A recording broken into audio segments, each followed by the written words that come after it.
今日王爷犒赏女眷，如今咱们人齐整着，这外面的轿子又是谁的呀？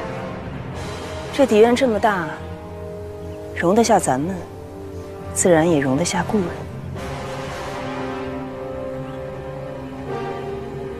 王爷有命。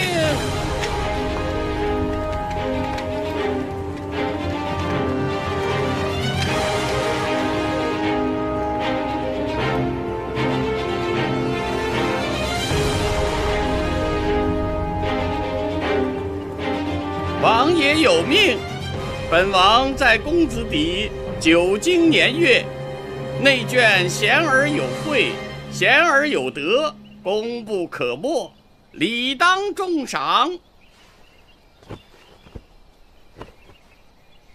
妾身谢王爷恩典。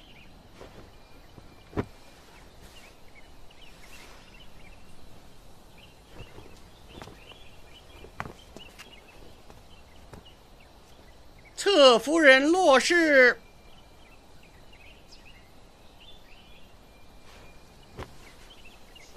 妾身在。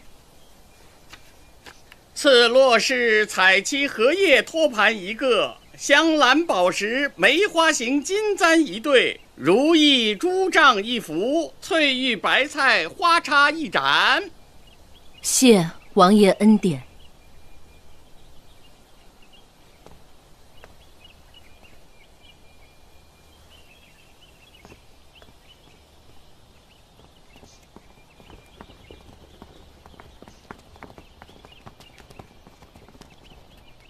王爷果然敬重夫人，这赐品比刚刚的要贵重得多。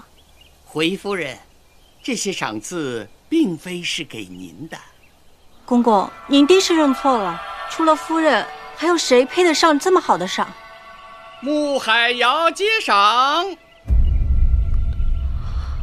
罪妇在。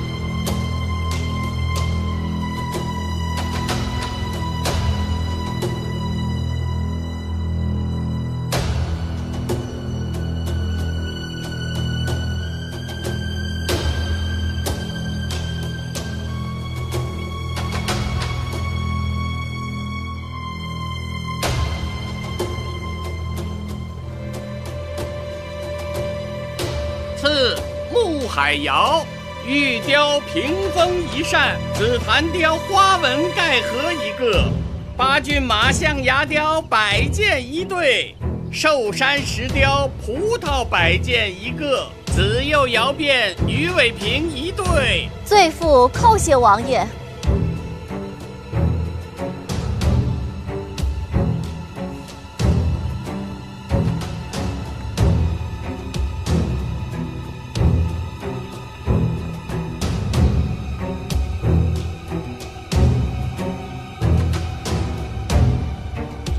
姐妹们，多年不见，别来无恙啊！海瑶独居别院多年，日后重得和姐妹们相见，感谢老天的眷顾。姐姐，以后还请多多的照拂，忘记妹妹以往的过错。多年的进修，果然是脱胎换骨。只是未免过谦。穆大人战功赫赫，如今整个曲梁，谁不需要靠穆家来照拂？这些年，不管在公子邸还是王爷身边，都要多亏莲妹妹在操持。若是要照拂，还是要求她才是。夫人如此说，岂不是让穆海瑶仇恨了？夫人是想让穆海瑶明白，只要有莲儿联手，他穆海瑶就别想再呼风唤雨。是吗？不知妹妹可否还记得那日离开别院时赠我的礼物？我至今还收藏着。如今看得妹妹一切都好，我也就放心了，不枉我们那几年的情分。嫡夫人方氏接赏，赐嫡夫人方怀蕊王妃吉服。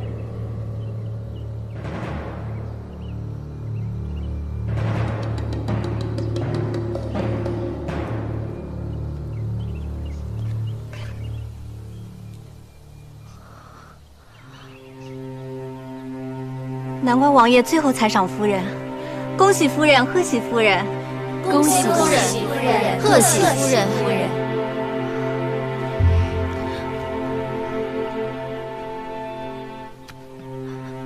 谢王爷恩典。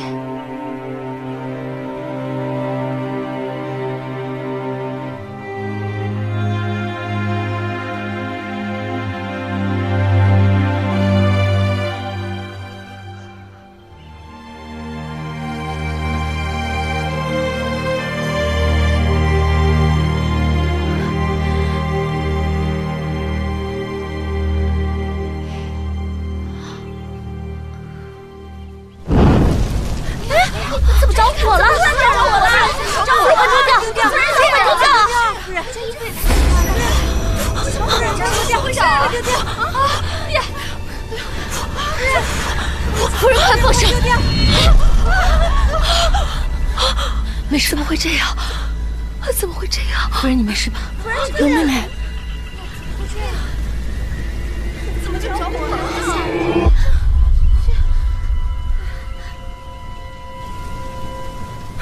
你们快看，吉服烧出了莲花的形状。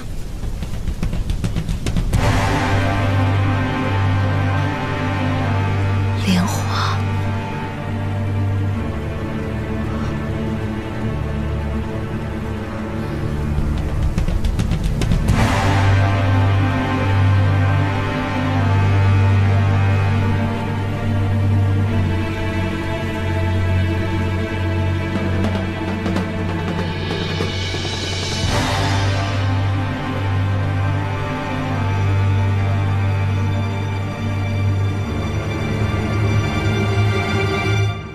竟然有这么邪门的事儿！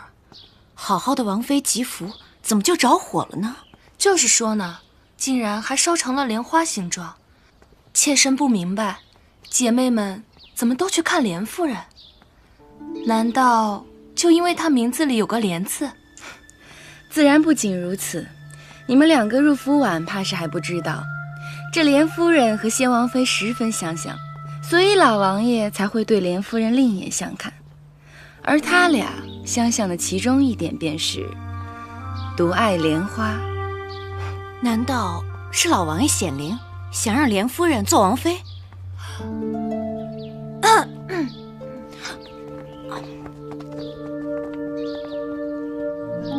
夫人，这下可不是得罪夫人了。用不着你多嘴。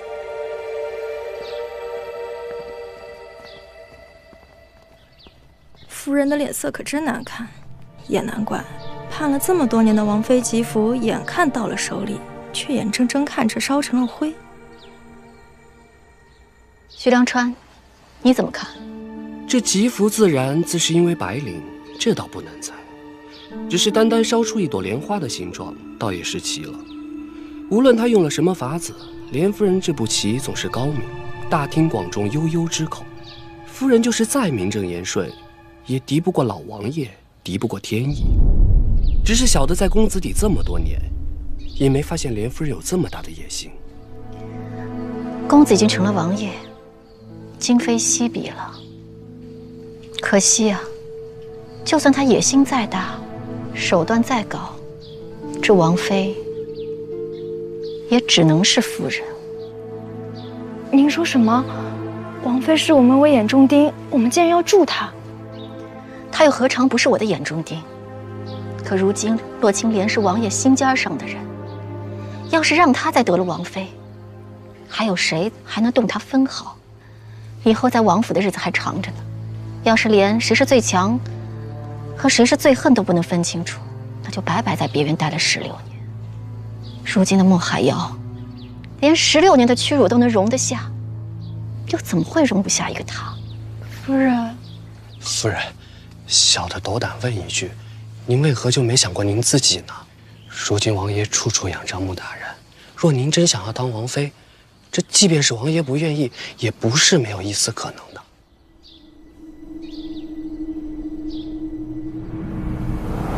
也罢，没想到过了这么多年，您最怕失去的还是王爷的心。他的心，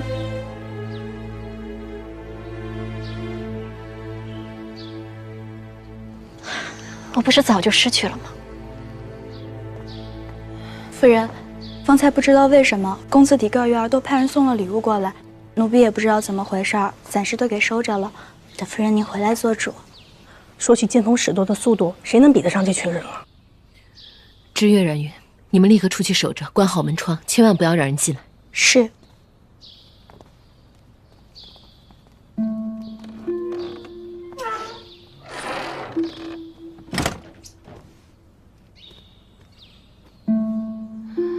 好你个小妮子，神不知鬼不觉，做出这样大的事，竟连我和柔妹妹都瞒下了。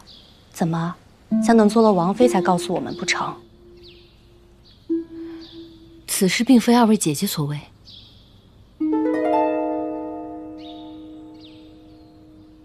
果然也不是你。夫人待我不薄，况且她操持公子邸多年，向来宽和公正。王妃之位实至名归，我又怎会有贪图之心？方才我正在奇怪2位姐姐为何会如此冒失，果然另有其人。难道是穆海瑶？看他方才的样子，倒像对你还念着几分情分。姐姐未免太不了解穆海瑶了。他若是还念着情分，定会暗中扶持，又怎么会在夫人面前叙起旧情？如此明显，不过是想让夫人误会他与莲儿勾结罢了。哼，这么多年过去了，他还是这么的无情无义，哪有什么永远的朋友和敌人？想来唯有这句话，才是出自他的真心。柔姐姐，你放心，16年了，什么情什么恨呢，我都已经忘了。如今的生死荣辱，皆与我无关。奇了，不是你我，又不是穆海瑶，还会是谁呢？无论是谁，必定是身份尊贵之人。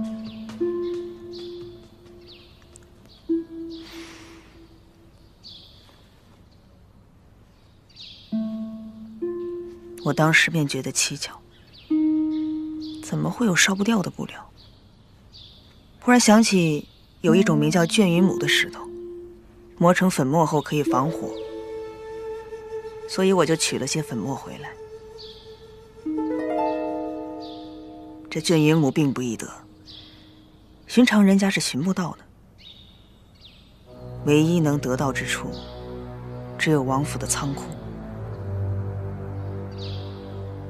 此人到底是谁？为何要助你？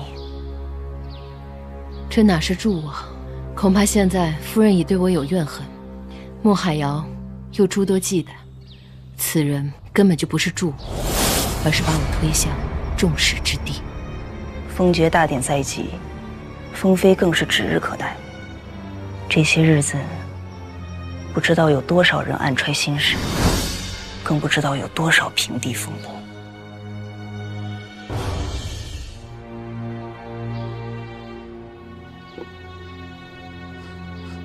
你做得很好，夫人，奴婢不明白，夫人往日要除掉洛青莲，皆是因为她阻碍了公子的袭爵之路。可如今新公子已经，您为何还要盯着洛青莲？是啊，我败不可怕，怕的是不知败于何人之手。这几日以来， 10几年间的事情一一从我脑子里流过，我忽然看清，公子每一次的败局，竟没有一次少了洛青莲。他不仅是信公子的头脑，更是他的心魂。是我急公忙了心，竟到此时方才明白，我败给的不是信公子，而是他的女人。奴婢懂了，若是除掉洛青莲，信公子便孤掌难鸣了。可不久后便是封爵大典了，还来得及吗？怎么？你怕没有人比我更着急吗？方怀忍是绝对不会留着他到封爵大典那天的。只要公子沉住气，登上安王之位的，未必是贺连熙。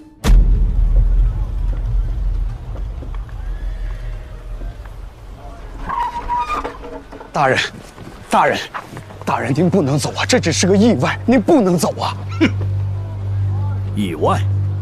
若是精心保管，何来这种意外？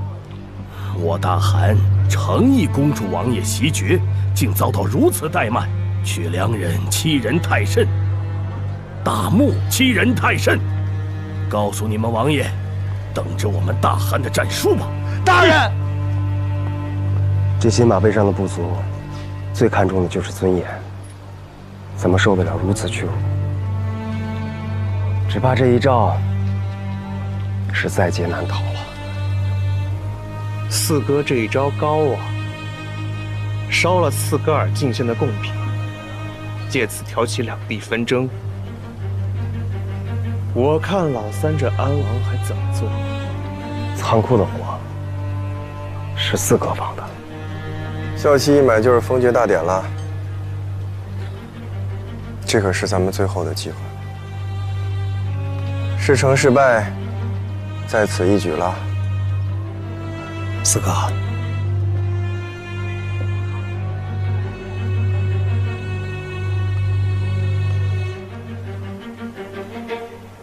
没什么。你小子最近气色不太好啊，我那有上好的鹿茸，今天差人给你送点去。上菜吧。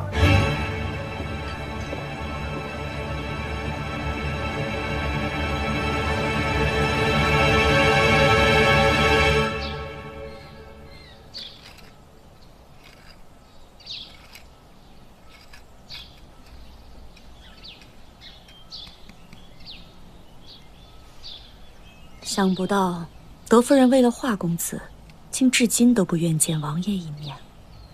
王爷也是他10月怀胎所生，同为骨肉，没想到竟然这样偏心。王爷现在想必应该非常难过吧？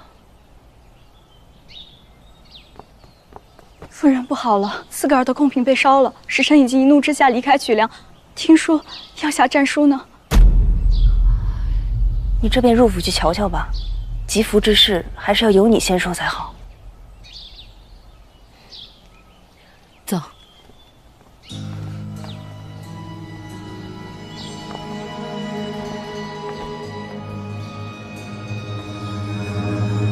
夫人，奴婢无论如何都觉得早上的事情有蹊跷，就去连围居看了看，谁知让奴婢瞧见了这个。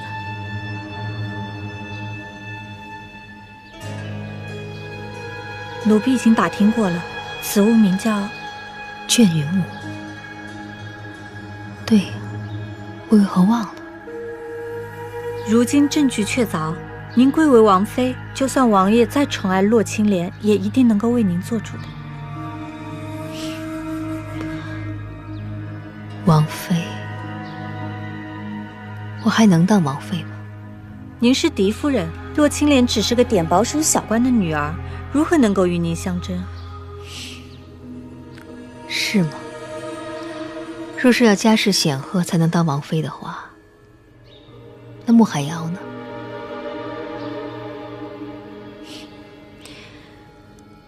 一个握着王爷的心，一个握着王爷的权，而我呢，只是握着嫡夫人这个空壳罢了。有证据又能怎么样？王爷会为了一个空壳来做主吗？早上的事情很快会传出去，这吉福也很快会收回去，到时候连这空壳也没有了。夫人，夫人，夫人，方才王府的仓库着火，烧了4个耳的贡品，这恐怕两地要打仗了。当真？千真万确。方才小的正在库房里办差，就看见一个人影匆匆忙忙从库房出来，之后就着火了。我就一直跟着这个人，看着他进了修公子底。夫人，您不能这么近啊！夫人，夫人，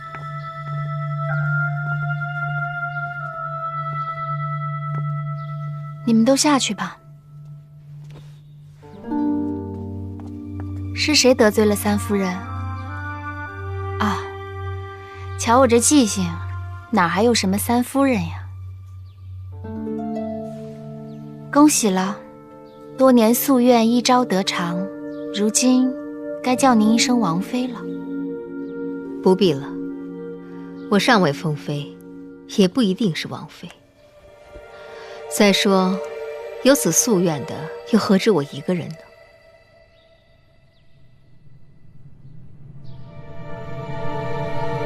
可惜呀，这孔雀不管绣得有多巧、多美，哪怕缺一针一线，都不够完整。罢了，成王败寇，什么屈辱，都是我该受的。我并非羞辱四夫人，只是有意提醒：如今一切已成定局，别再苦缠不放，害人害己。你说什么？金臣大辱，四格尔如何会忍气吞声？如今曲梁正是震荡之时，一旦战败，必会重创。就算你们如愿，可以阻止王爷的封爵大典，那你们又能得到什么好处呢？四夫人是聪明人，自然会懂得唇亡齿寒的道理。言之凿凿，看来是有什么证据了。没有证据，也无需证据。我也不想是四公子，免得逼得王爷手足相残的地步。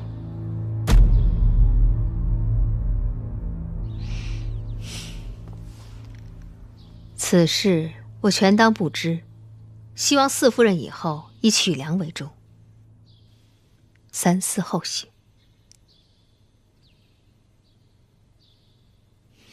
不知您的孔雀还有几针几线？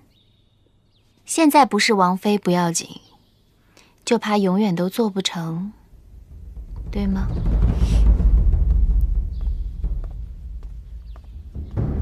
流言。夫人，公子可回来了。夫人莫急，公子历来事事和夫人商量，或许此次袭爵失利，觉得无颜面对夫人。无颜，究竟是无颜，还是革新？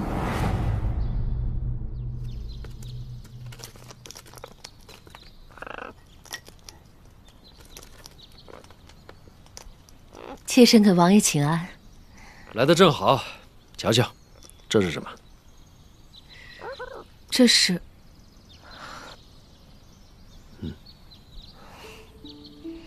，18年了，鹦鹉还在，锦芳嬷嬷的坟前却已是草木成林了。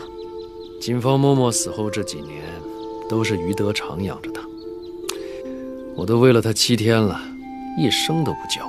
看来你是念旧主了，是吧？禽鸟尚且有情，人却有暖不热的心。贡品被烧已是虽大，可最让王爷伤心的，还是德夫人。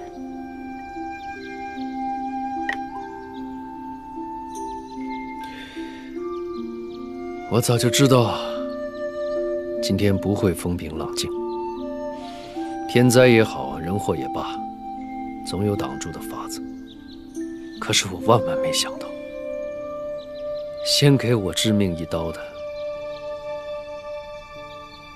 竟然是我的母亲。给王爷捅过刀的，又何止德夫人一人？妾身又何尝不是呢？不是德夫人狠心，是王爷把自己的心藏得太深，不愿让人看见。妾身就不信有我不热的心。若是王爷一人不行，妾身就陪着王爷一起呢。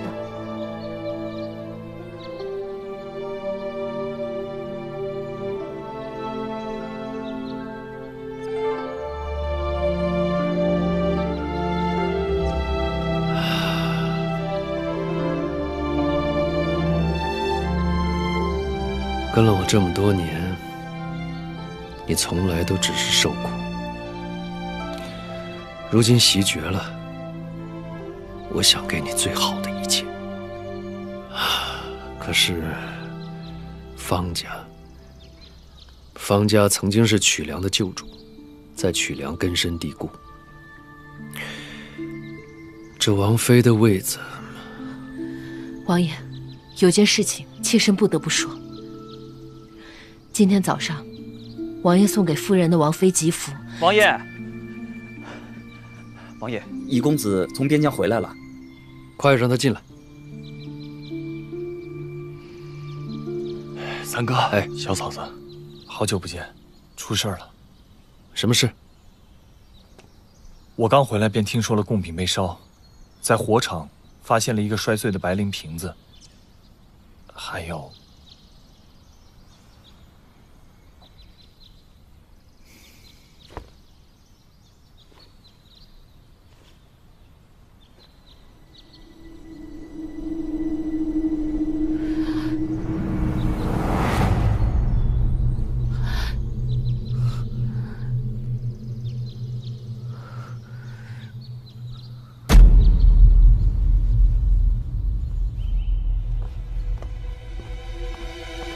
奇怪，这洛青莲的帕子怎么会在库房？不管怎么说，这次就让他当我们的替罪羊。起来！还没查清你是犯人，不准跪。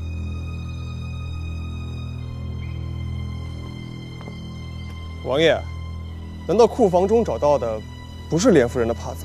是她的帕子，没错。莲夫人，你身为王爷女眷，为何会出现在库房，还遗失了手帕？这虽然是她的帕子，但却不是一件不易得的东西。若有人有心栽赃，也不是难事。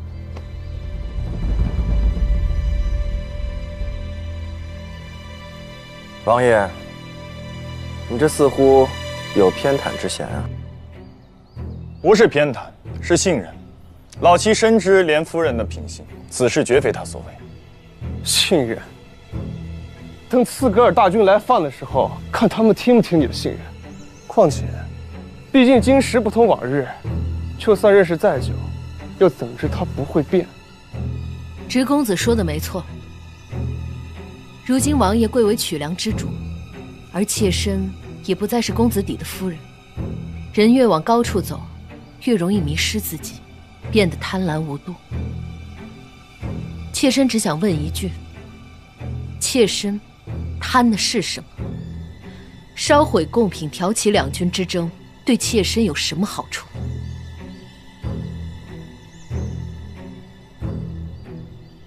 你要的好处并不是两军之争。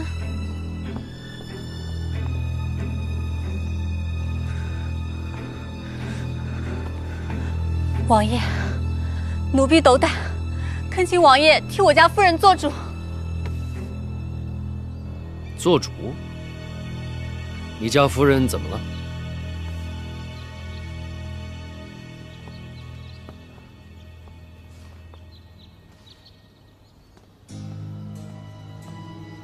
夫人，您都这么久没见到王爷了，这是击溃洛青莲的天赐良机，您为何不去瞧瞧呢？千辛万苦才得来的重逢，绝不可以是看他最心爱的女人获罪，惹他生厌。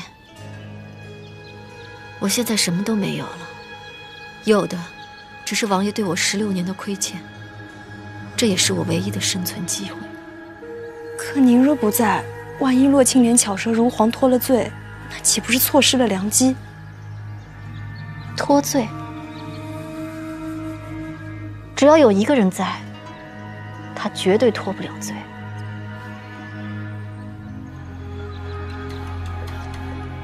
我家夫人被有心之人欺辱，当众火烧了王妃吉服。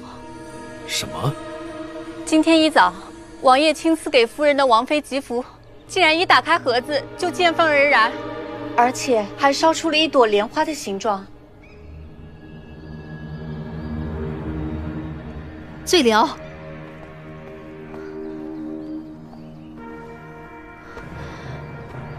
王爷恕罪，妾身一时疏忽，才让他在王爷面前胡言乱语。妾身现在带回去好好责罚。罪僚，还不跟我走？夫人，你不能再这么忍气吞声了。此事如今已关乎曲良安危，你还替他隐瞒吗？关乎曲良安危。怀蕊，起来说。是王爷。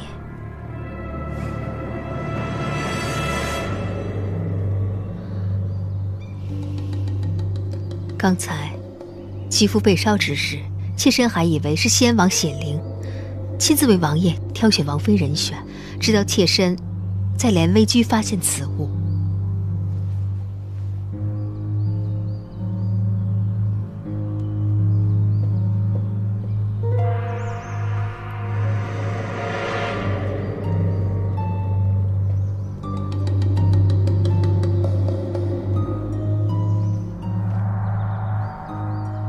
此物叫卷羽母，是一种防火的石灰。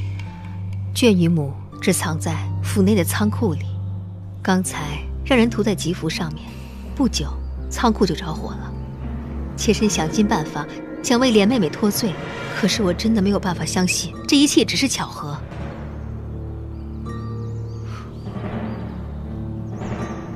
莲妹妹，难道这王妃之位对于你如此重要吗？竟然会让你乱了分寸，要潜进仓库偷取卷羽母还有白磷。可能你心有不安，否则不会在慌乱之中不小心碰到装白磷的水瓶。你肯定没想到，你离开不久，白磷离水而燃，给曲良造成大祸。王爷，妾身没有。王爷，若想避免此次纷争，还请王爷将莲夫人送往次格尔，给次格尔大汗一个交代。王爷，夫人只是猜测，未经查实，怎能定罪？而且，把人送往次格尔，必是死路一条。王爷三思啊！王爷，次格尔与我曲良仅一墨之隔，多年来素无兵戈。王爷不会因为吝惜莲夫人，置彼此之交于不顾吧？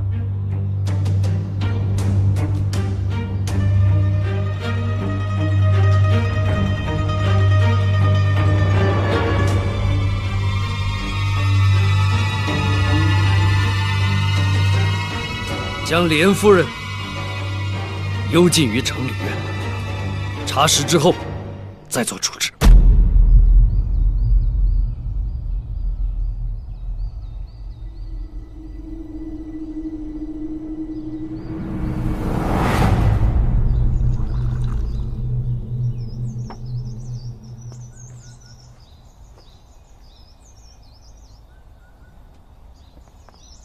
芝妹。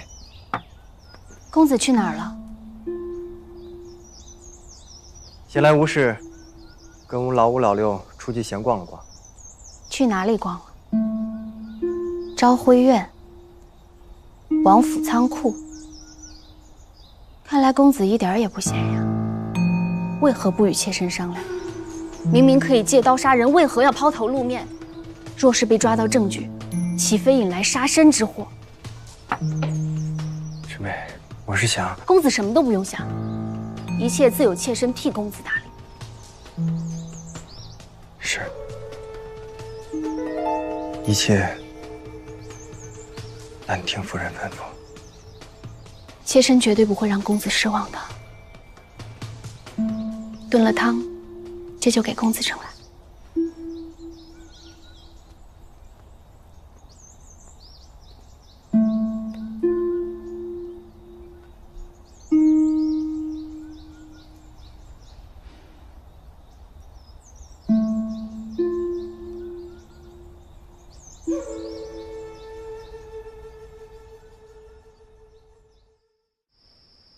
这是怎么了？眼看着王爷袭爵，总觉得好日子就要来了，怎么就到了这一步？有人盼，就有人怕，怕的最厉害的，就是最沉不住气的。你是说夫人？那白绫瓶子和手帕都是。方家是曲梁旧主，他比任何人都不愿两军交战。可一切既然木已成舟，便不如顺水推舟，栽赃莲儿。如此一来，既能找到替死鬼平息战事，又化解了吉服自然的传言。我早觉得夫人心思深沉，没想到她竟然一点不逊于穆海瑶。只是现在，虽然他们两个人有宿仇，可是如今有共同的敌人。只怕莲儿日后的日子定会更多艰险。若是此时不能证明清白，又哪里有什么日后？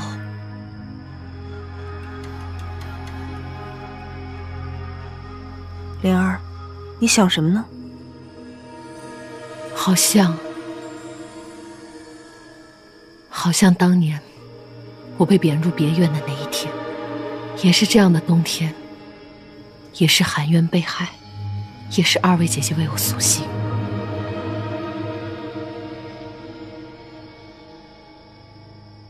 当时我万念俱灰，不仅仅是因为丧子之痛，还因为我最在意之人，他不肯信我。而今天又肯不肯信？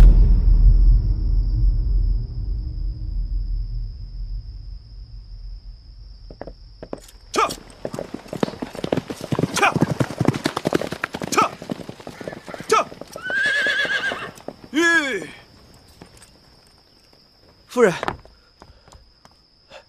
给几位夫人请安。王爷有一封信，要小的亲手交给莲夫人。有劳了。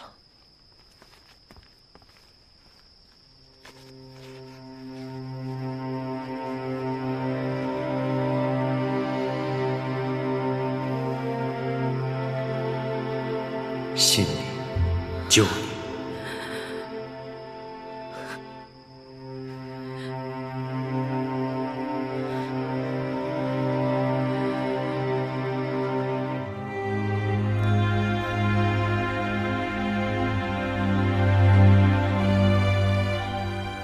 王爷，啊，怎么样？好，莲夫人有信给你。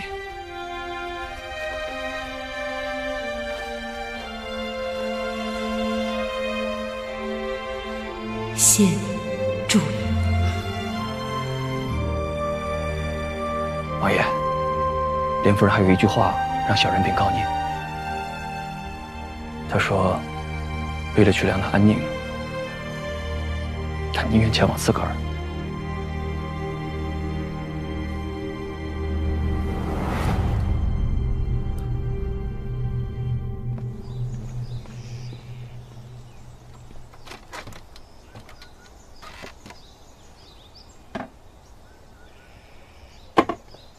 免了，礼免了，贵也免了。本王袭爵之后便瞧不见你，多日不见，就顺便来看看。顺便，看来王爷过得很惬意啊。还可以，但不如你，种菜、洒水，有这个闲情逸致，不如来帮本王分忧吧。闲情逸致是草民分内之事，而焦头烂额是王爷分内之事。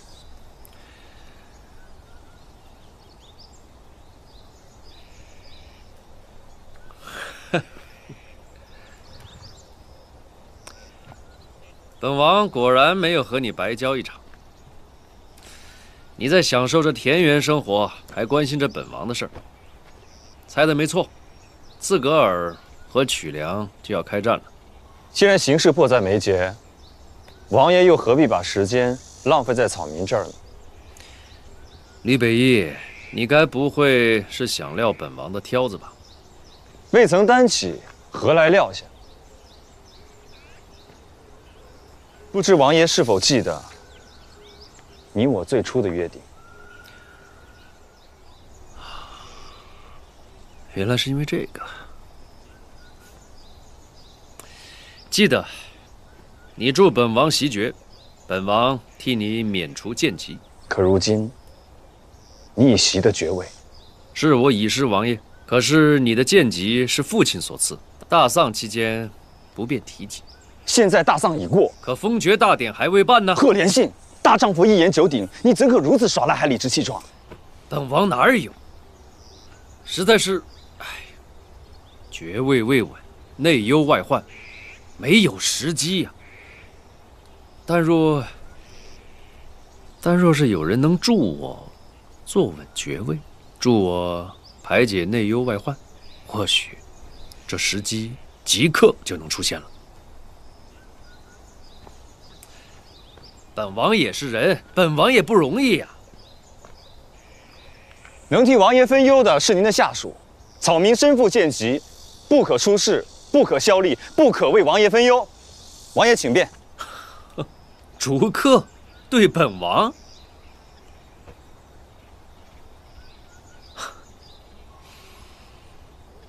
好。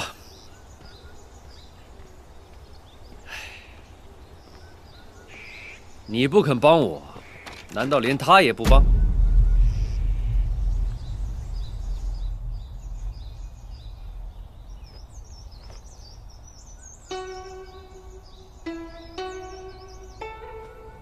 别哭了，只是去一趟刺格尔，等事情查清楚真相之后，我自然会回来的。哎呀，别哭了啊，别哭了。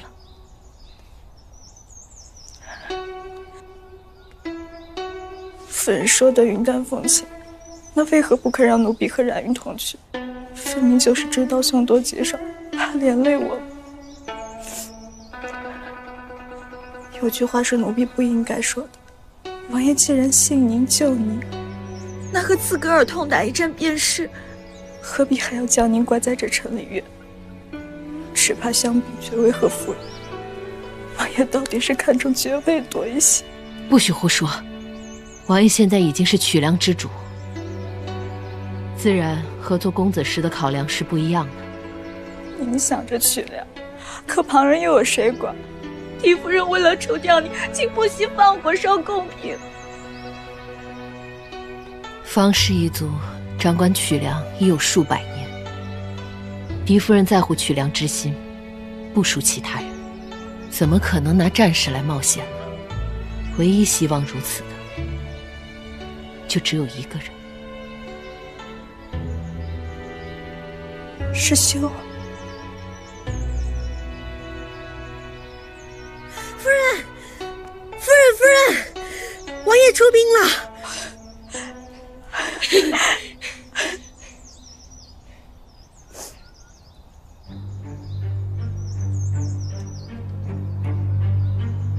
此战征兵不足，绰绰有余。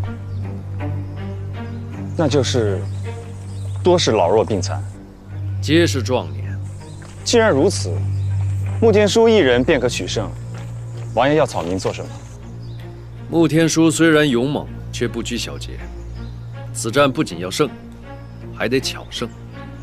本王有2个托付：一，死伤不得多过以往的1半；二，收缴不得少于以往的1倍。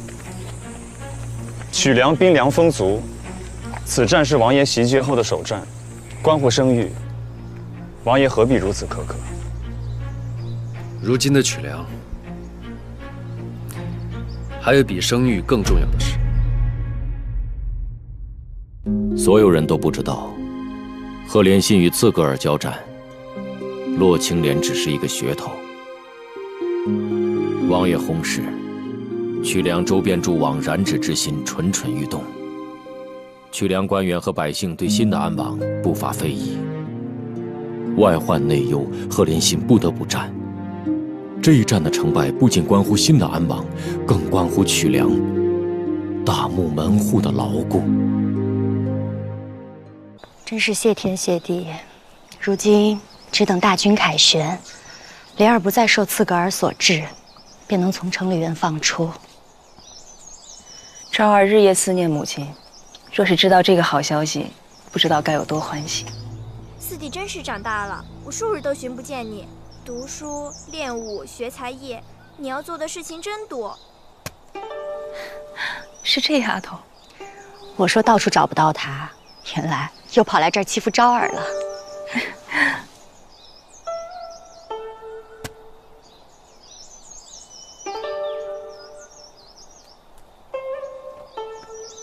小宁，我姐姐又哪里不顺心了？郡主找不着想要的东西了，正憋着气呢。找不到想要的东西，姐姐想要什么，昭儿一定帮你找到。兔子。兔子？我养的那几只小白兔都是红眼睛，可我更喜欢黑眼睛的。想找你帮我抓几只，谁知来了几次你也不在，我便去找柔姨娘。柔姨娘可比四弟疼我，我的事她无一次不尽心的。兔子，柔姨娘抓到了。倒是给我看了几只黑眼睛的，可怜全身上下也都是黑色的。原来抓来了几只黑兔子。柔姨娘，柔姨娘，母亲，柔姨娘，柔姨娘抓不到的，昭儿便能抓到了。恐怕也抓不着，那便让他在风筝上装满萤火虫吧，那样晚上也可以放风筝了。这季节哪里有什么萤火虫？你呀，还是孩子心性。昭儿比你稳重得多，自然不会陪你胡闹。是昭儿太老成，女儿还比她大2岁呢。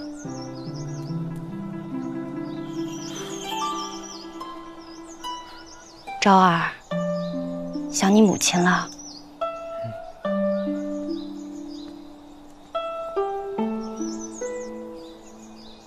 快了，她很快就可以回来了。真的？真的。太好了，太好了，太好了！我马上就能见到我母亲了。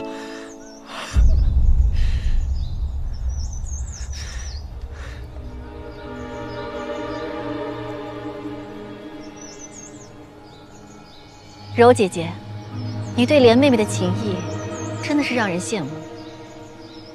这句话从妹妹口中说出，真是讽刺至极啊！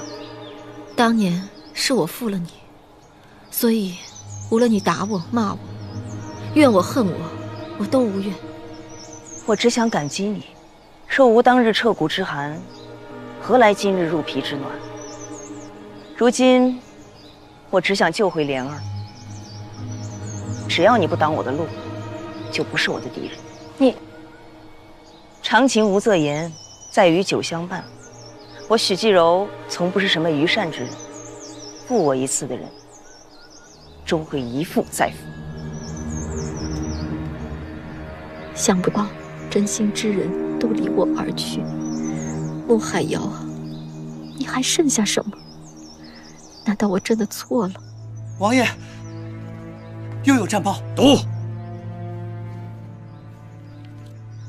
吕北义料事如神，仅凭500骑兵连烧斯科尔3座行营，一改战局。王爷，我们胜了！王爷，曲梁胜了！王爷，好，传我军令，立刻发送军粮，犒赏大军，让他们一鼓作气，乘胜追击。斯格尔气数已尽，我等今天定当全力以赴，决一死战。能拿到策论人头者，赏银1000两。决一死战！决一死战！决一死战！决一死战！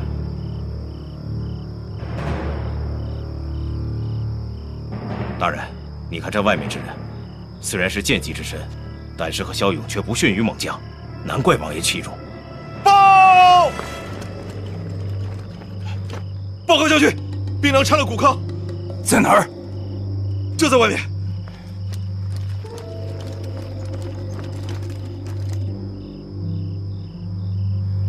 我等将士如何决一死战？说清楚些。我曲梁大军与刺格尔决战1个昼夜，我军溃不成军，一败涂地。怎么可能？本是胜利在望，谁料军粮中发现了谷糠。怎么有可能呢？小姐，是。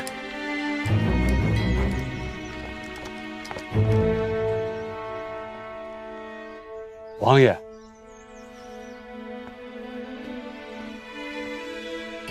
王爷，此战我军元气大伤，恐难扭转战局，只怕刺格尔乘胜追击，进犯我大漠。以下官之意，不如趁胜负未分，主动求和，方为权宜之计。求和的好，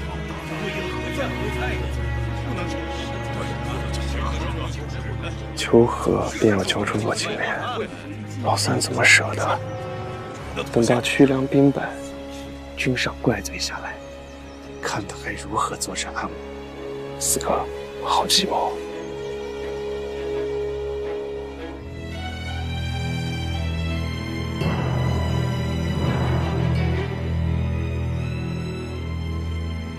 这谷糠是四哥所为。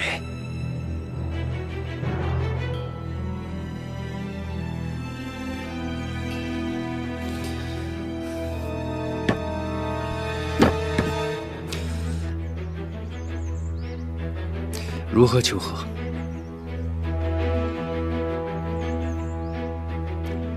王爷，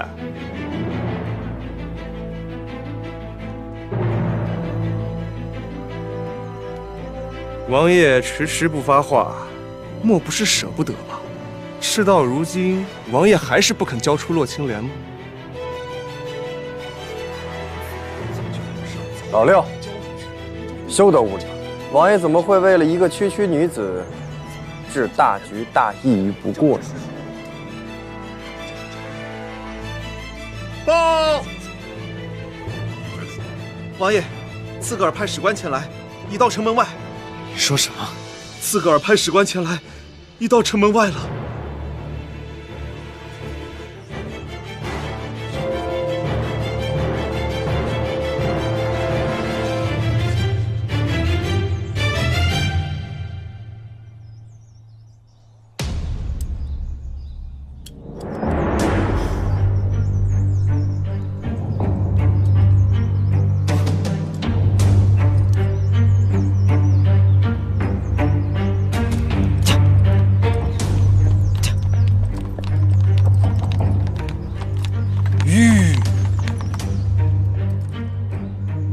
刺格尔使官降临，我曲梁自当以礼相迎，请随我入府暂坐歇息。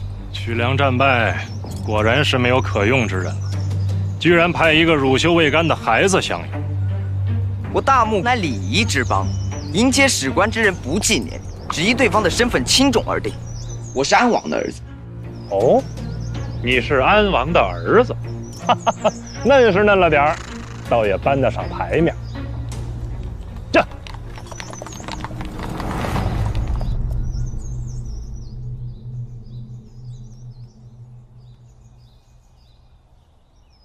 夫人，都休了1天了，歇歇吧。如今刺格尔来问罪，我随时有可能会被处死。多修一件，便多留一件念想。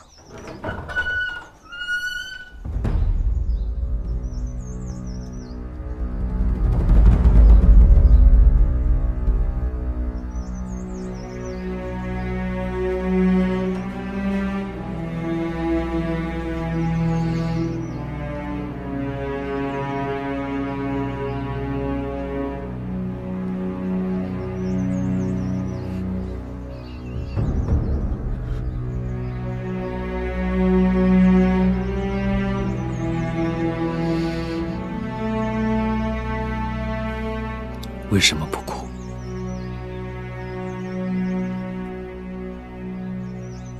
确实不敢哭，怕什么？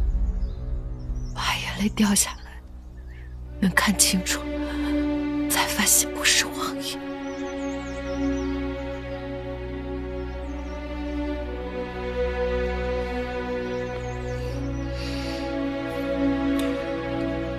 丫头，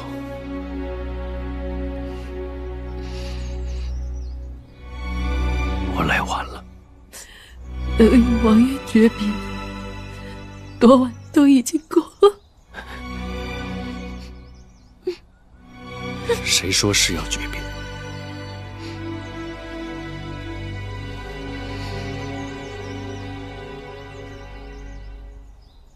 有我在，没有人能动你，没有人能动曲辽。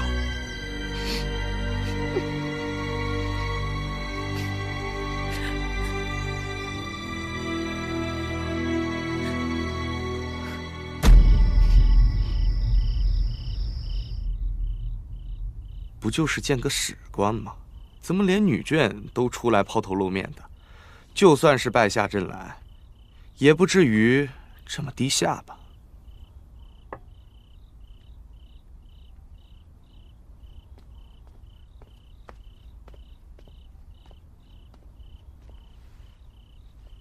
王爷到！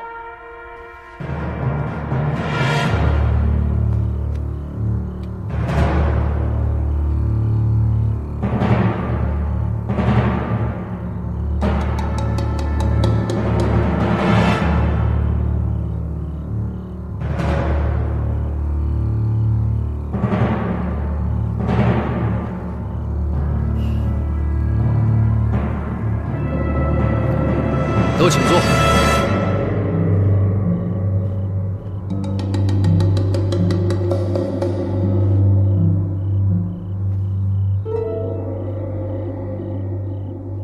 老四，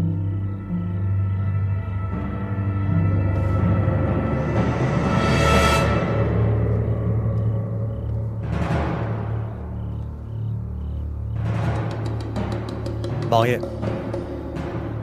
此为本王的四弟，为人和善，广有善缘。老王爷在世时，众官员皆夸他聪明能干，品行端正，宜为世子。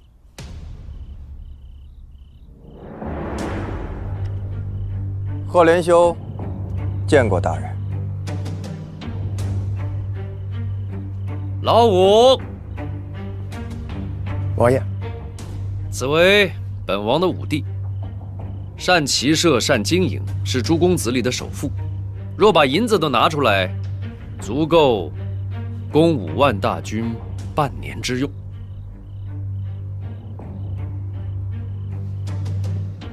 王爷过谦，即便是10万军，也可供得。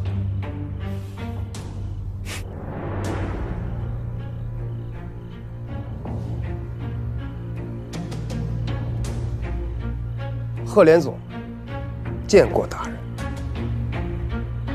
老八，王爷，此为本王的八弟，为守护大墓，鞠躬尽瘁，战无不胜。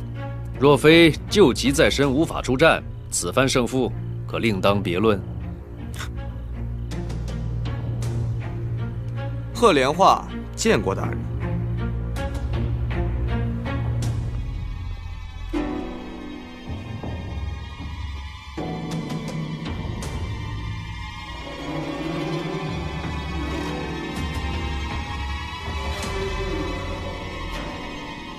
看来王爷是个顾念手足之情的人，想必诸位公子也必当竭尽全力辅佐王爷。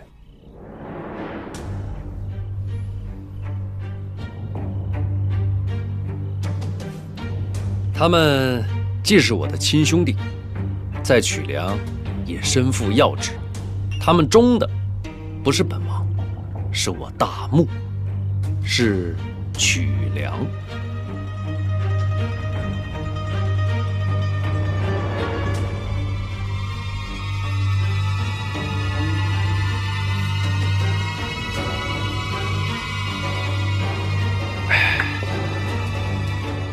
本王再介绍我的女眷怀蕊。妾身在。此为本王的嫡夫人，原是曲梁方氏长女，秀玉名门，人善勤俭。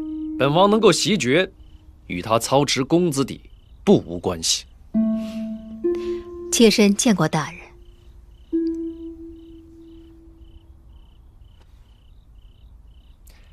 海瑶，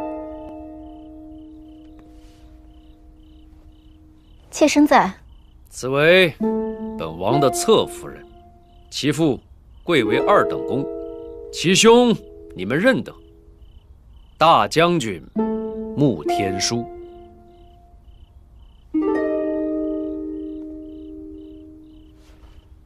3战3捷，穆大人实乃1等1的猛将，我们大汗尤为敬佩。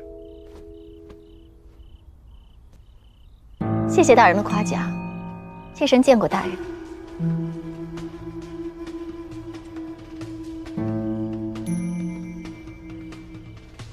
想不到曲梁能人济济，就连王爷身边的女眷，个个都是人中翘楚啊。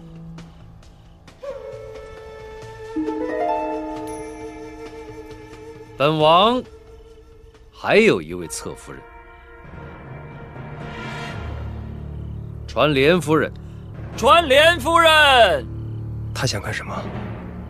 不会想把他交给史官吧？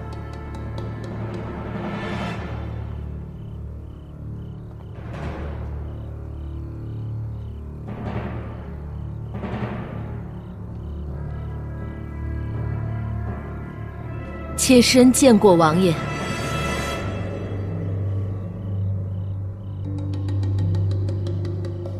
她是莲夫人，也是火烧贡品的疑犯。本王已查清，此案与她无关，便把她给放了。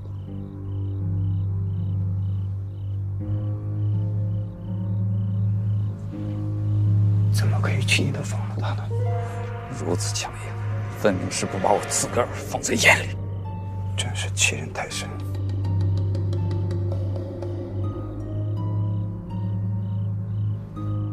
既然是无罪之人，自然要释放。我看夫人容颜端庄，不像是歹毒之人。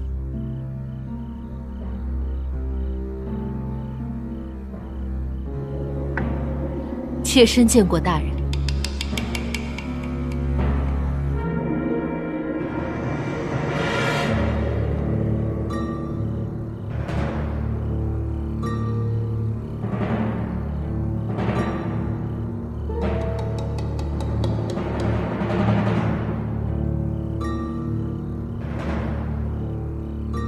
这些日子，你受苦了。我没事儿，让2位姐姐费心忧神，为妹妹受累了。有王爷为你做主，什么事儿都值得了。只是王爷这么做，会不会得罪史官？奏乐，圣魂舞起。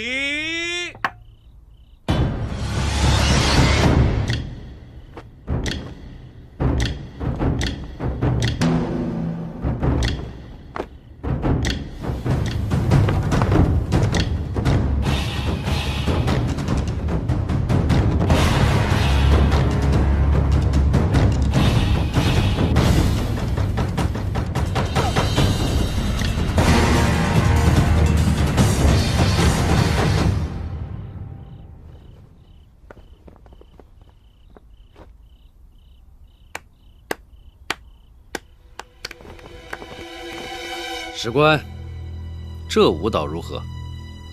气势恢宏，豪气冲天呐！但恕本官直言，在战场上可未见曲梁大军如此之骁勇。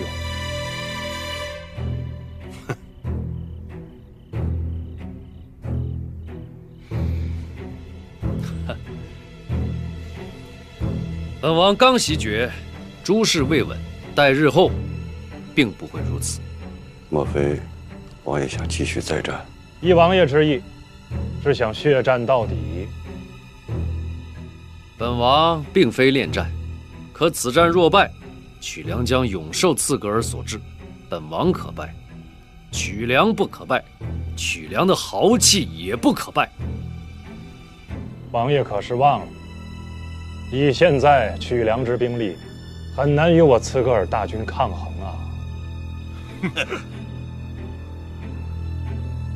战场胜负，并非只看兵力，更是士气。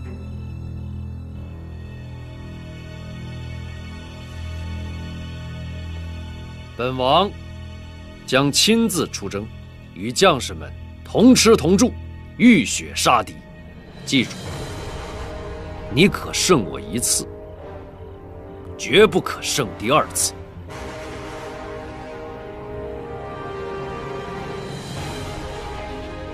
身陷逆境，却不卑不亢，不属威仪，实属不易。王爷，王爷说的没错，我曲良绝不受人所制。我们大伙儿众志成城，血战到底，又有何妨？果然不出我大汗所料，王爷坦荡磊落，是个英雄。然我刺格尔大汗，又何尝是个贪功之小人？恕本官直言，曲良之2位良将用兵如神，3战3捷，早已把我刺格尔大军置于败局。之后的胜利也是出于侥幸。我们大汗心知肚明，此次大汗派我等前来，并非是问罪，而是求和。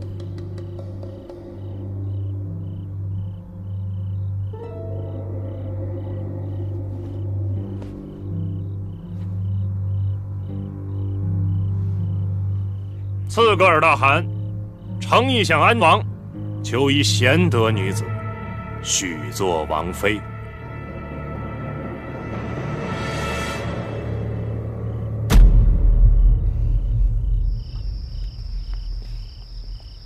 想什么呢？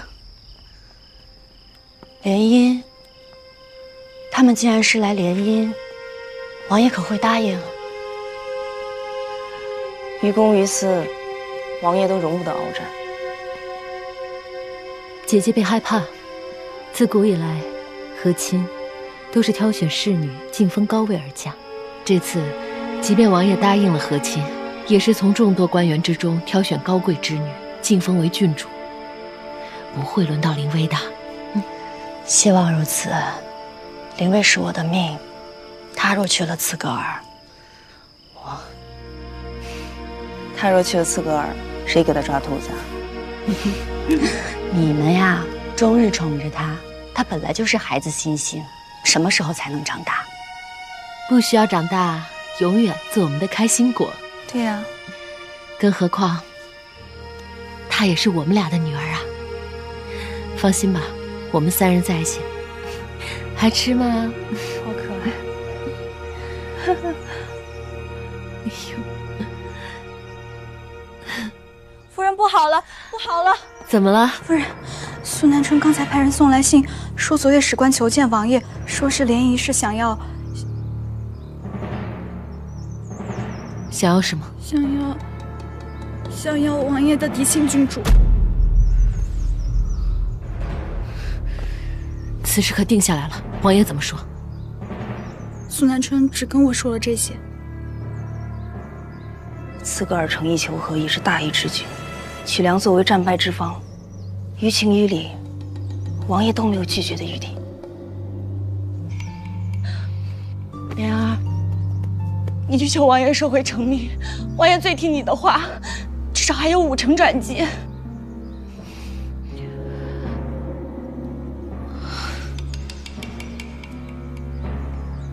你不愿意去？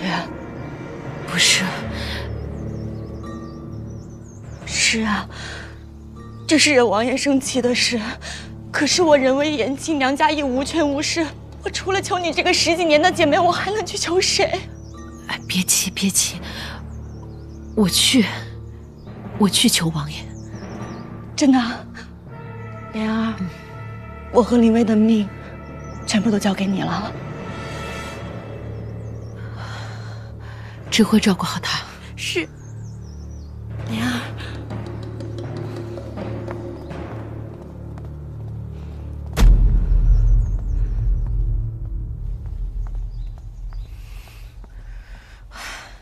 灵儿，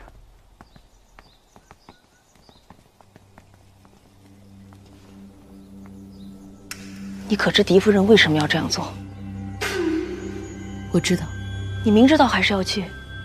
你可知道这门亲事已成定局？你若执意求情，只会让王爷对你失望至极。我知道。你可知这府里有多少人对你虎视眈眈？你若失去王爷的庇护，定会成为众矢之的，加倍凶险。我知道。那又为什么要去？我对凌薇的疼爱绝不逊你一分。可是莲儿，我们能活到今天，靠的不是感情用事，而是一次次的审时度势，苦苦忍耐。如今你冒着失去一切的风险，去做一件毫无胜算的事，值得吗？若我失去你和蓉姐姐，纵使我拥有一切，又有什么意义？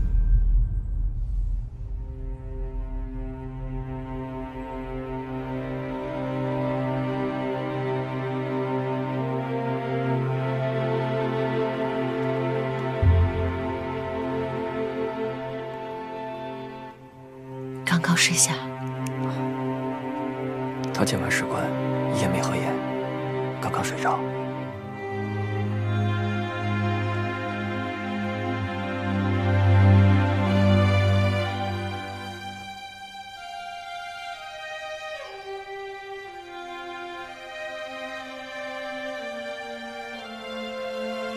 这是王爷说，这是灵薇郡主学刺绣时绣的第一个荷包。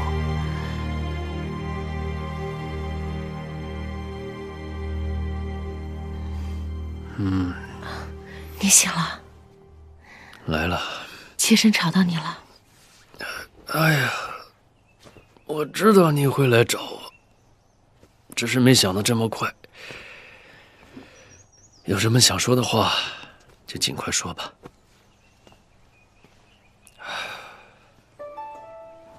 王爷曾经跟妾身说过，你说凌薇就是你的开心果，你烦心的时候见到她，心情就会舒朗很多。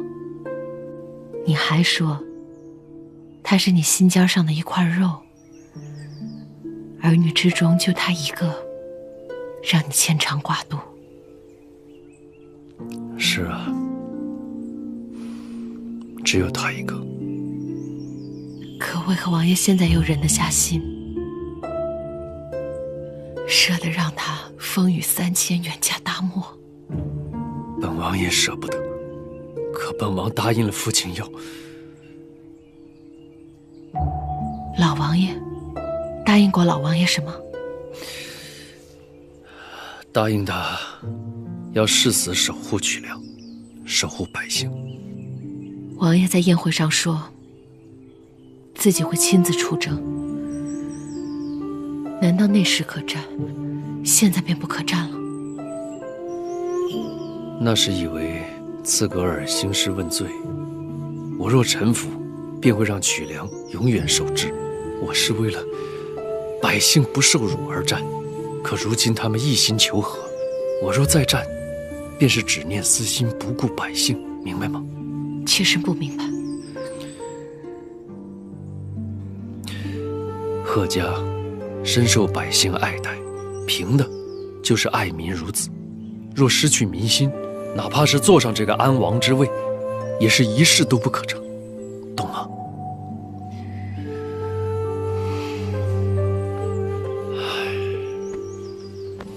妾身就算粉身碎骨，也愿和王爷一起守护好曲梁。但求王爷放弃远嫁灵薇这条路。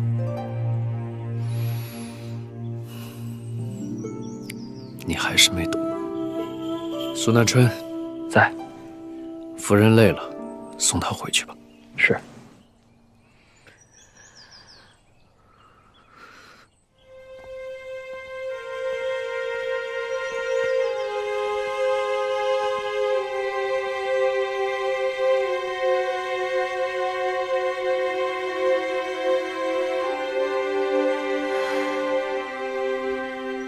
回去。荣姐姐心急如焚，我怎么忍心就这么回去？眼睁睁看着她失去灵威，一辈子都伤心吗？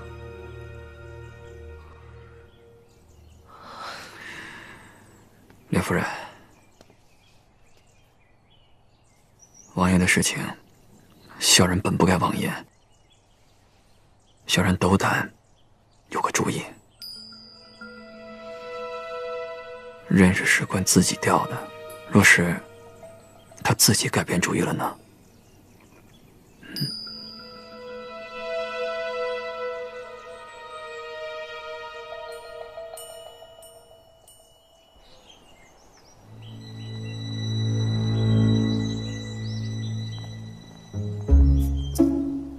郡主，你慢点走。郡主，你慢点儿。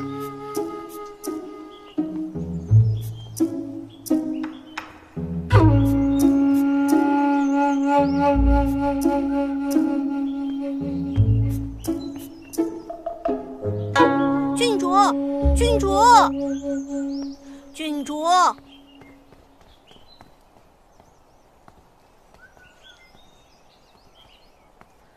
王妃贵为刺格尔，女子之最，自然是需要端庄大度，母仪天下。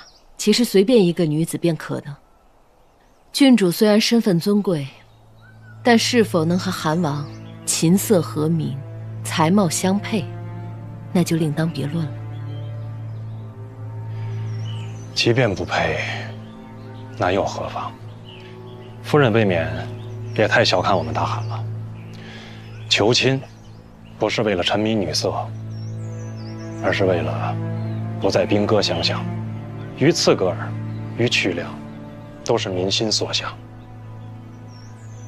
郡主无论美丑，人贵在心。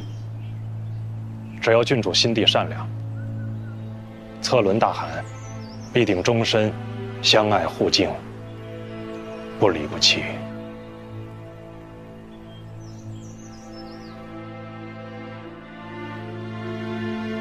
他也不怕娶个奇丑无比的回去以后无法向韩王交差吗？浑身上下都透着一股蛮劲，也不知道哪里来的傲气。这条路若是行不通，岂不是再也没有办法了？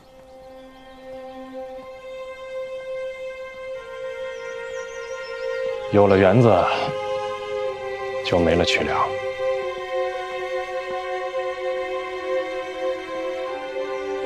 怎么？我说错什么了吗？我只是在想，一名史官竟然有如此的见地。求亲，不是为了沉迷女色，而是为了不再兵戈相向。于刺格尔，于曲梁，都是民心所向。一个史官，竟然直呼韩王的名字，难怪他见地非凡。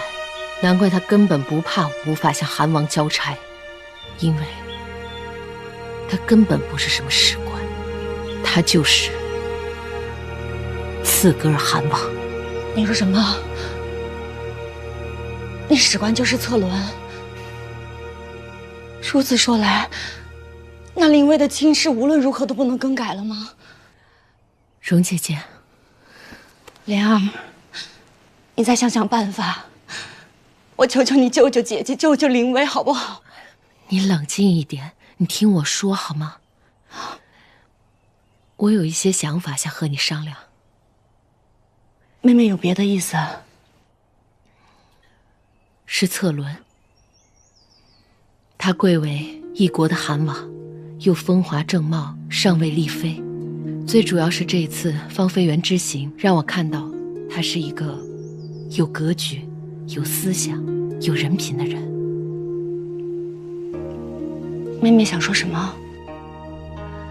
细细品读，他也并非那么一无是处。若是他能对林薇好，我觉得他或许未尝不是一个良宿呢。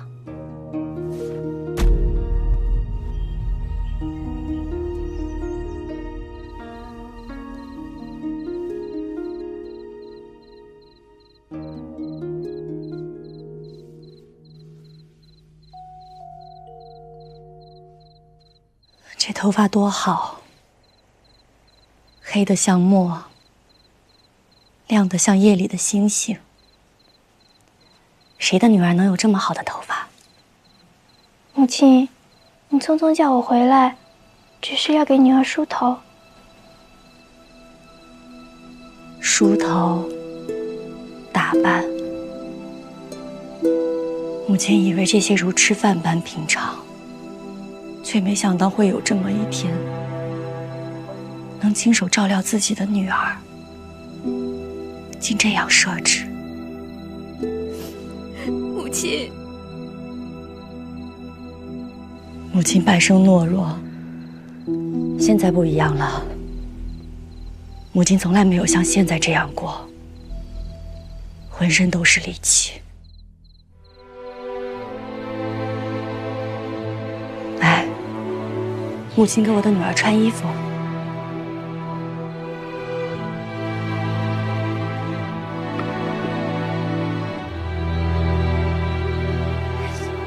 怎么给我穿丫鬟的衣服？别多问了，快把衣服都穿好，再装扮一下。母亲是想让女儿逃。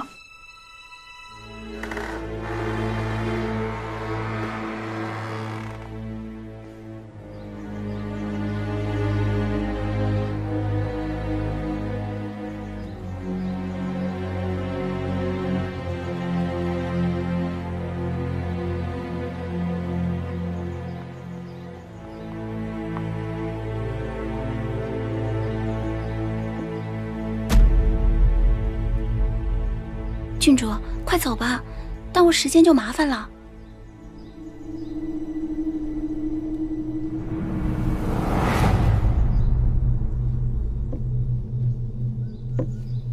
启禀王爷，所有陪嫁次品、随行衣冠、粮草等一概齐整完毕，皆在门口待命，等待及时启程。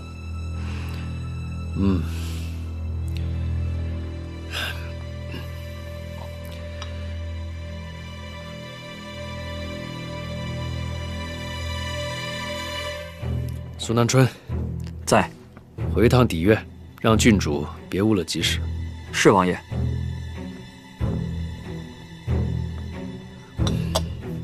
王爷不必心急，郡主与母亲告别，想必总有些提己话要说。吉时未到，我们等的。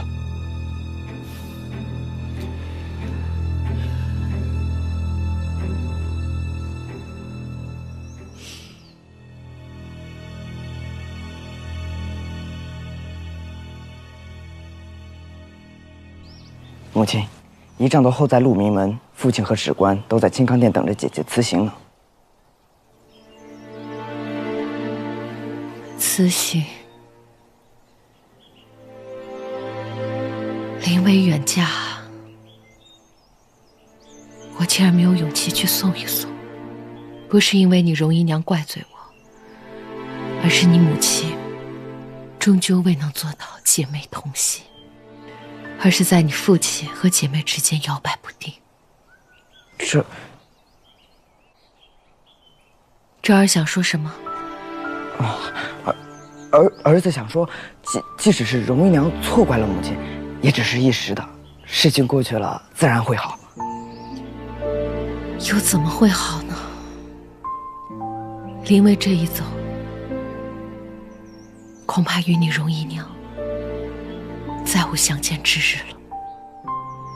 母亲，如果姐姐逃跑呢？如果逃跑，不仅你容姨娘会身首异处，更会战火重燃，永无宁日。可容姨娘说，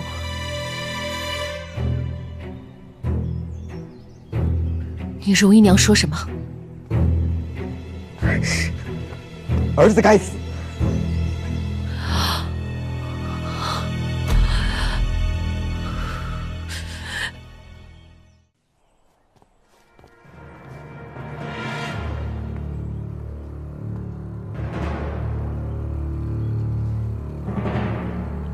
王爷，连夫人来了。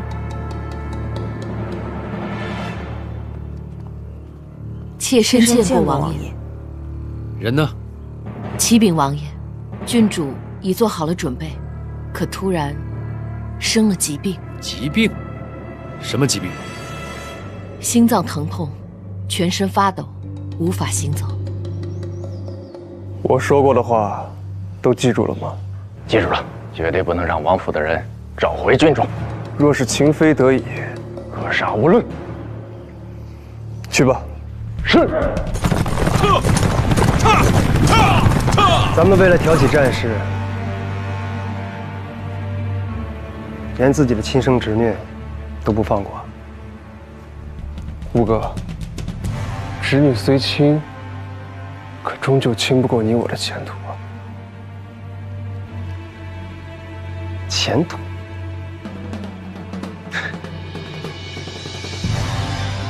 前途！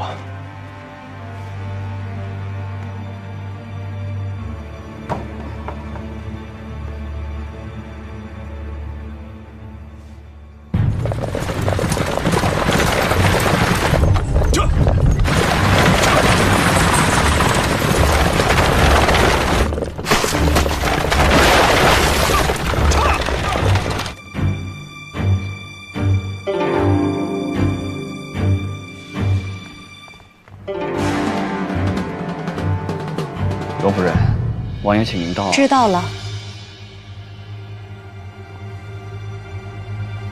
走吧。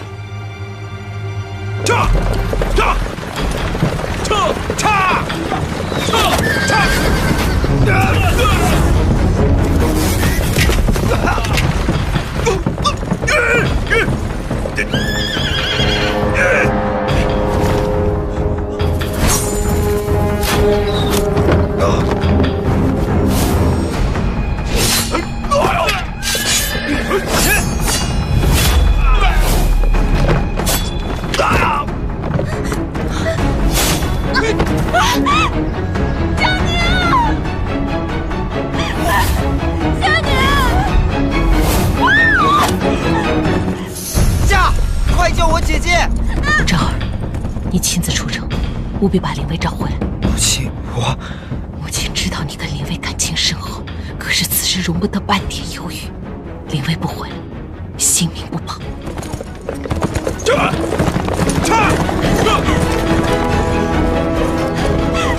姐姐，你没事吧？快进去！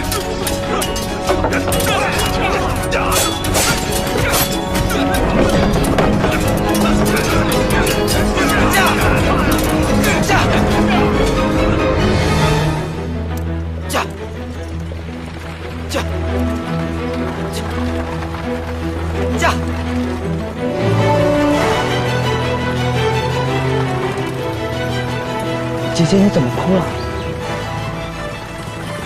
在弟弟面前哭，我可真不是个好姐姐。是我不是好弟弟。你又有什么错？错的是我，是我的命。我只希望我没有生在王府之家，只希望父亲没有继承爵位。玉。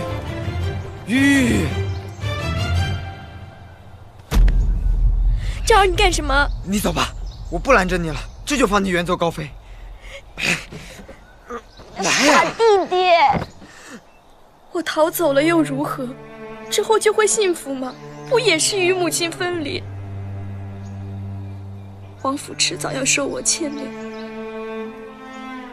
走吧。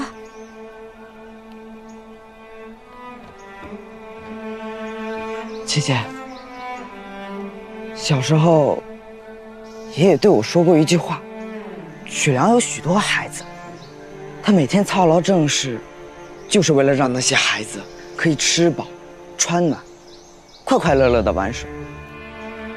他说，一个为别人着想的人，才是了不起。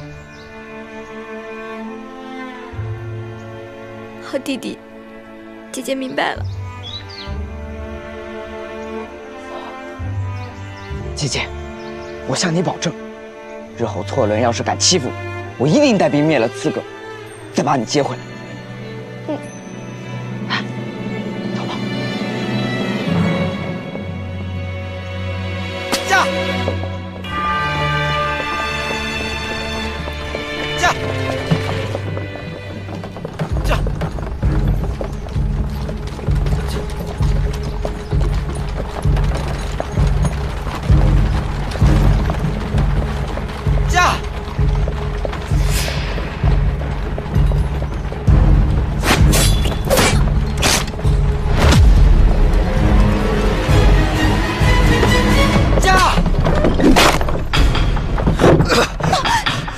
出来！驾！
三哥，事到如今，往日过错已无可挽回。现在，我也只能为你做这么多了，不求你的原谅，但求你能阻止战火，还曲梁一片安宁。父王，父王且慢，儿臣请您看一个人。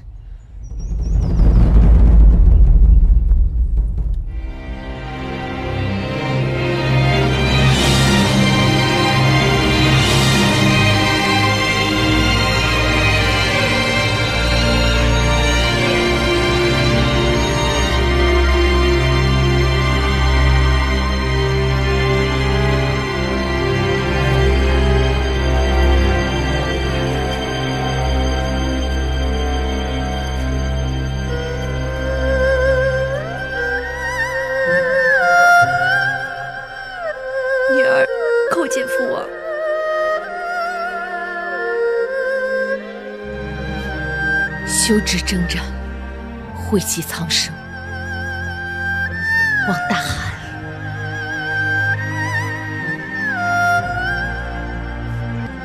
牢记当日豪言，你我永不兵戈相向，与君主终身互敬互爱，永不遗弃。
他怎么了？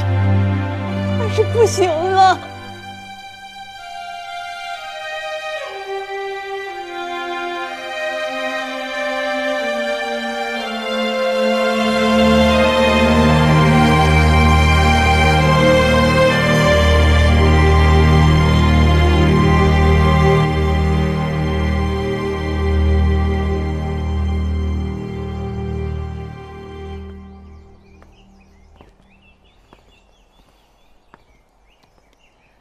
医官，荣姐姐她……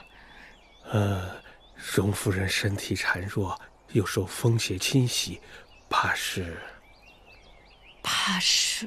什么？怕是撑不过去了。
夫人，你一宿没睡了，要不然先回去歇息一下吧。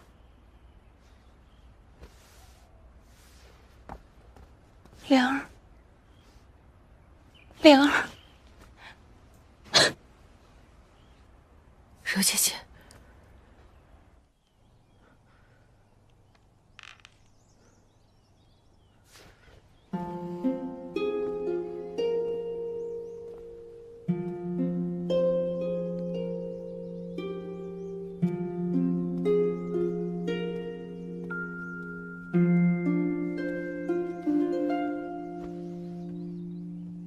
你来了，柔姐姐。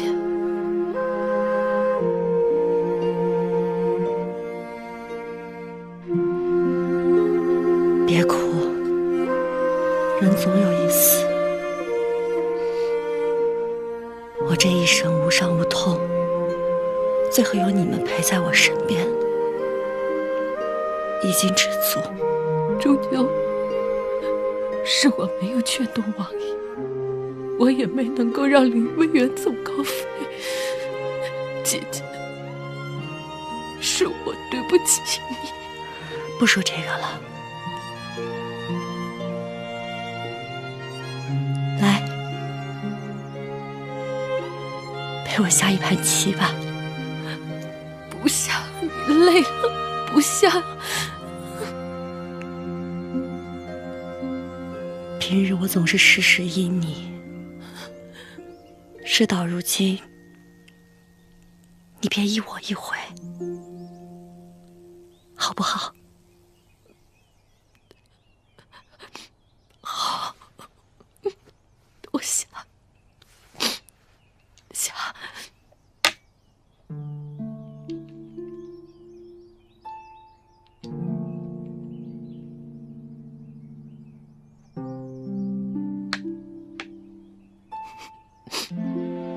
你还记不记得我们第一次下棋，是你刚进公子弟的第1年除夕？我当然记得，我们在连围局还一起包了饺子。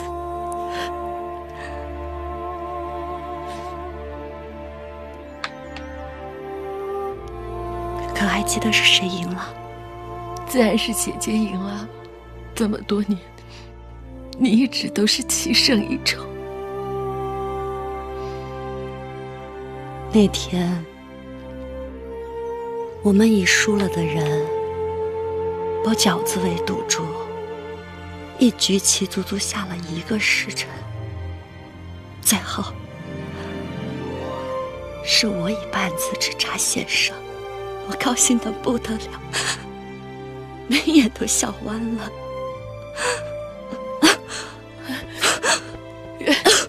别说了，别说了。你说，平日里看我倒挺稳重的一个人，怎么为了这点小事高兴成这样？其实你不知道，我高兴不是因为我赢了你，是因为有你在我身边，真好。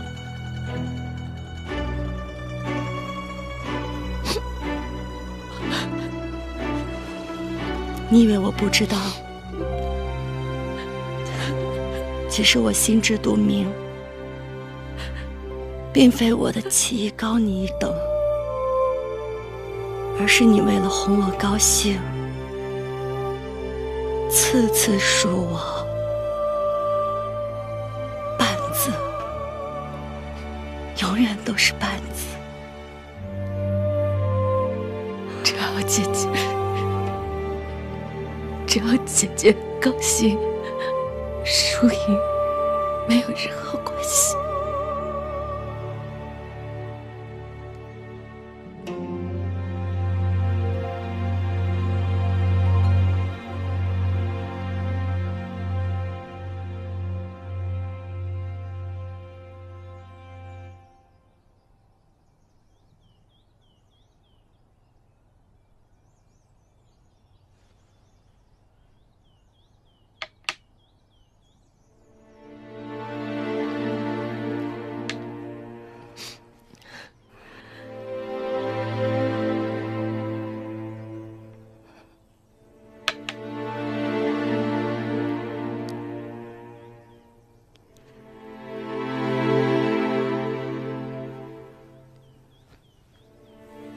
你又输了。是啊，我又输了。这次我们赌什么？姐姐说什么就是什么。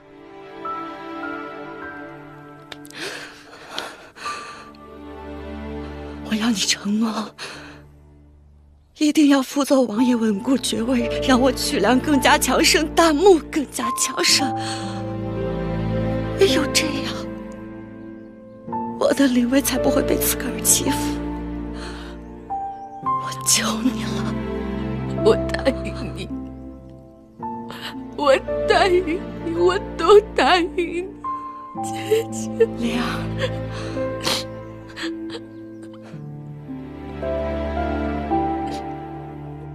记住你说的话，记住你说的话。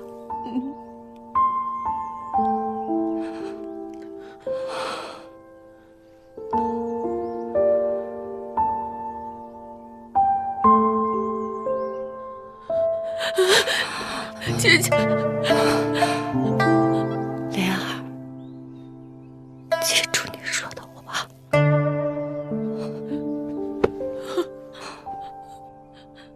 记住。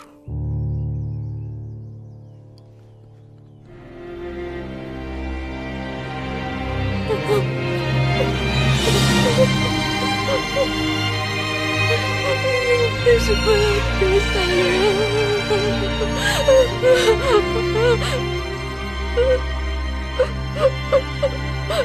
为什么要丢下我？夫人，夫人。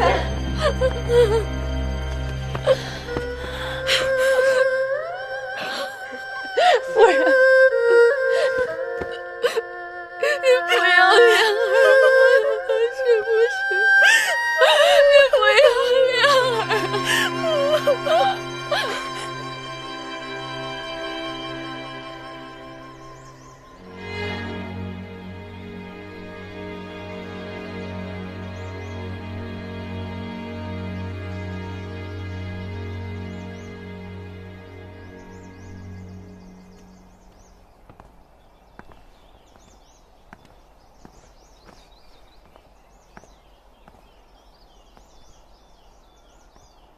王爷，你觉得他的死是因为你没有帮他，他恨你，怨你，一辈子都不会原谅你。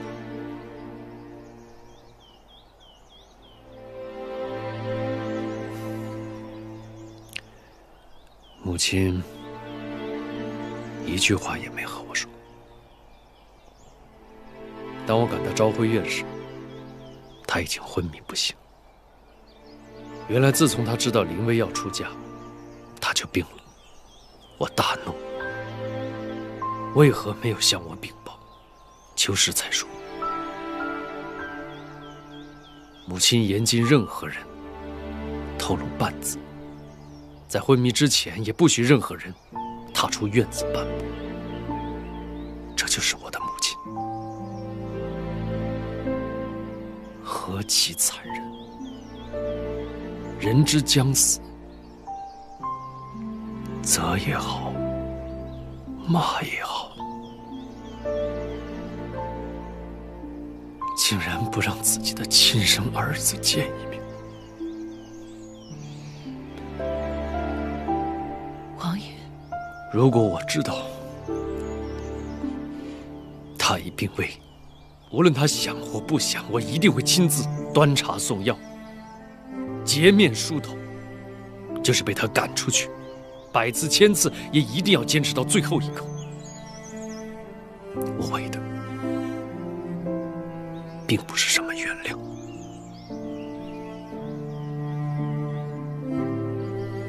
为的就是不要像现在一样抱憾终生。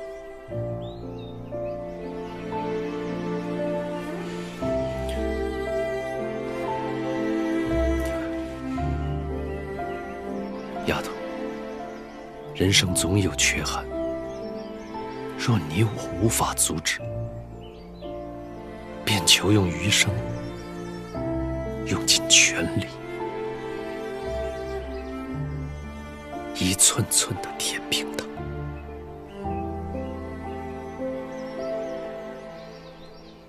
蓉姐姐，你放心吧，我会陪着王爷壮大曲梁，